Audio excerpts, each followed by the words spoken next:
We're here because we're concerned, we're engaged, and we're ready to act. Being here just underscores the urgency of us to do more. We have seen the impact of climate change in our community through wildfires, floods, and severe weather events, and we recognize that we need to do more. During these last 48 hours, we have attended over 40 events representing everything from food security to our oceans to alternative energy sources to the stability issues to migration. We have tried to cover the areas that we think are important for us to reach some consensus agreement as to how we can do more. The United States for many years has been a producer of more carbon, more global warming than any other country. And given that history, we have an obligation to significantly, dramatically over time, to reduce our emissions.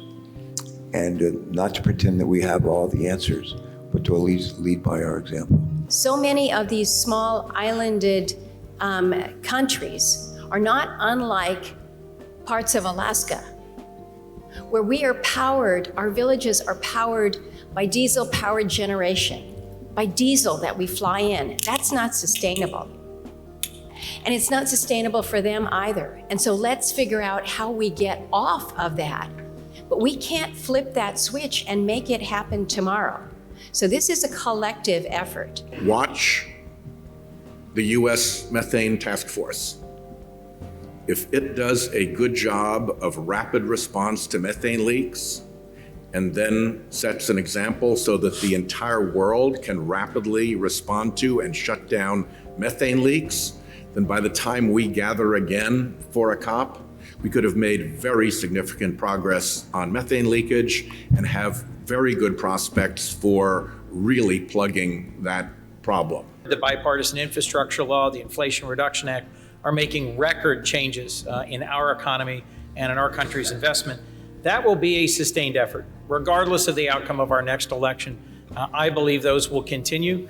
And across this stage, there are many of us who are engaged in bipartisan legislation to generate low-cost and low-carbon concrete, to plan for climate resiliency, to figure out a path forward on harmonizing our system with the European system. Domestically, as Senator Whitehouse, Senator Cardin said, we passed the IRA, and right now, Goldman Sachs says that's going to unleash $1.2 trillion worth of public funding. That's going to unleash $8 trillion worth of private funding in our country. It's a revolution that is going on right now.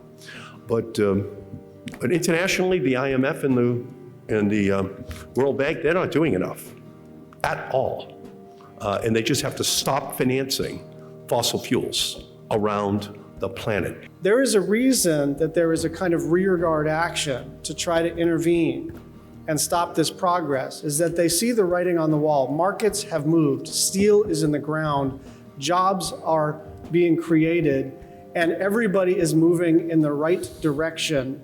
And what we need to do is maintain that sense of urgency and determination and even anger, but especially for the young people, do not let that urgency and determination and anger turn into despair.